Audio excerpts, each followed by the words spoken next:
This is Pablo Picasso, and at a young age, I greatly admired him. I really liked his sense of style, his striped shirt along with his beret, and he was able to perceive life in such a way that he was able to become an artist, despite him being colorblind. And in elementary school, I got the opportunity to become a Pablo Picasso.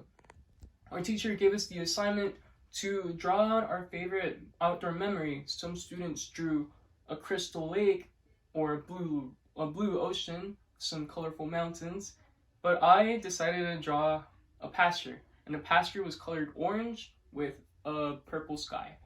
My teacher was perplexed yet confused on what had happened and what I did, so she ended up calling my parents.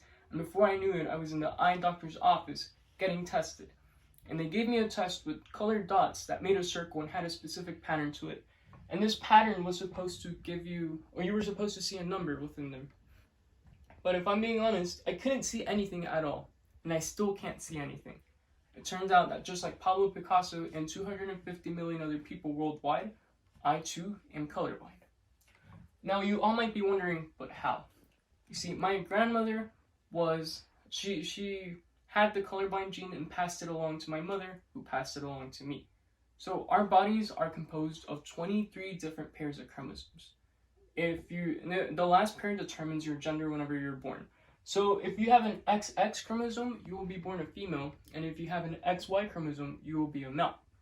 Now with that being said, the colorblind gene is mostly present on just the X chromosome. So for a female, if the colorblind gene is present on one of her X chromosomes, she will not be colorblind. She will only be a carrier. And this is because the other X chromosome is able to go on top of it and completely hide the fact that the person is colorblind. And once again, like I said, the female will only be a carrier. But for males, this is completely different. If the colorblind gene is present on one of the chromosomes, the Y chromosome can't go on top of it and hide it. So males are more likely to become colorblind. And the only way in which a female can be colorblind is if the colorblind gene is present on both of the chromosomes. And according to the colorblind.awareness.gov, one in out of every 12 males has some sort of color blindness, whereas for females, that number is 1/200. So statistically speaking, males are more likely to become colorblind. So whenever I tell people that I'm colorblind, they usually think that I can only see through the sad dual colors of black and white. And that is not true. While this is the case for some people, it is very, very rare. According to the eyecenters.com, our eyes are composed of two cells. We have rods and cones. Rods allow us to see colors in different types of lighting, and that depend on the frequency of the light. So if you turn off the lights, you'll probably won't be able to see a color clearly as to when the lights are on. And cones allow you to see the color. Cones are especially sensitive to red, green, and purple. So whenever one of these cones are defective, you turn out to be colorblind. And the more cones that are defective, the worse your colorblindness will be. The most common type of colorblindness is the red-green colorblind. And as from what you can see here, these are the different types of colorblindness. And the one I have is in the middle, which is the most common. Now, if more of your cones are defective, you will have yellow-blue colorblindness.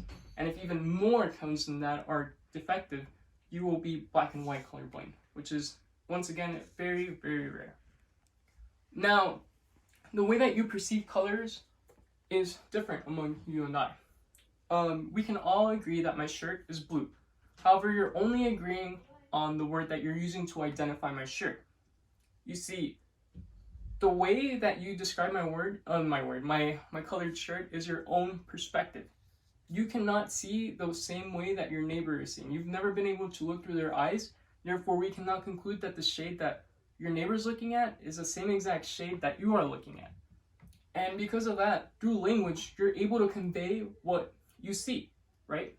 And language is different all throughout the world. In Western cultures, we associate colors in 11 different categories. And these are red, orange, green, purple, blue, etc.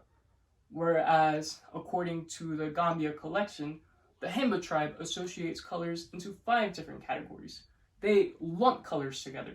To them, red, orange, and brown are the same exact thing, which is weird to us.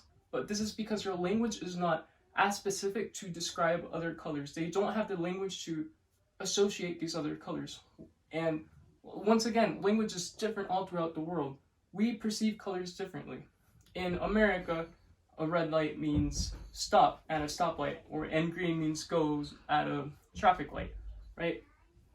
And these colors and language affect us in our everyday lives. We are able to use these colors to describe our moods as well.